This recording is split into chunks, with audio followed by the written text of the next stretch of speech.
Di dalam kita mengharungi penyakit, kadang-kadang orang lain pun kena penyakit.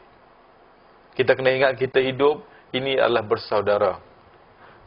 Kita hidup ada jiran tetangga. Kita hidup ada rakan taulan. Kita hidup ada kaum kerabat. Maka kita kena ingat, menjadi sunnah Rasulullah SAW, kita nak ziarah orang sakit, kita nak dapat pahala macam mana, tuan-tuan dan puan-puan.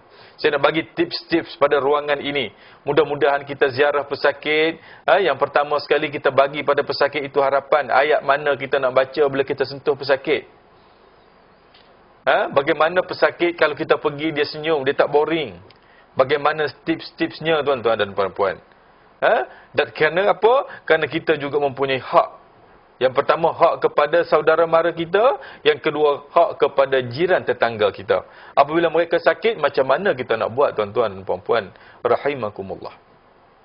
Yang pertama sekali, adab di dalam kita menziarahi penyakit. Yang pertama sekali, kita kena bagi kepada pesakit itu, bukan bagi duit, tuan-tuan dan puan-puan. Kita kena bagi harapan.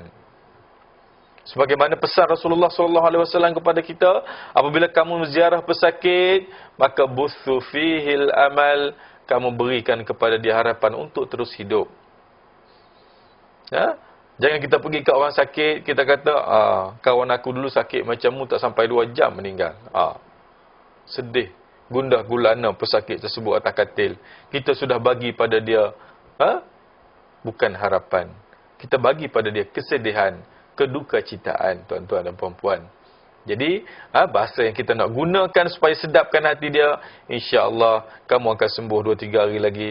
Insya-Allah bila doktor datang cek kamu, kamu boleh keluar lepas ni. Biar tak boleh keluar pun nak suruh sedap hati. Itu yang pertama, tuan-tuan dan puan-puan. Dan dalam menziarahi pesakit juga kita kena ingat, kita kena bawa buah tangan. Ini merupakan sunnah Rasulullah SAW. Apabila menziarahi pesakit, maka kita kena hulurkan buah tangan. Allah Ustaz, kita beli buah tangan, dia tak makan pun, dia sakit, nak makan macam mana? Itu cerita lain. Kita nak pahala sunnah itu tadi. Dan sekarang ni pun jarang orang berziarah pesakit bawa buah tangan. Biasa orang bagi duit untuk menggantikan buah tangan tadi. Allah Ustaz, dia dah kaya raya dah, dia jutawan dah, bagi duit berapa. Itu cerita lain. Kita nak pahala sunnah tadi.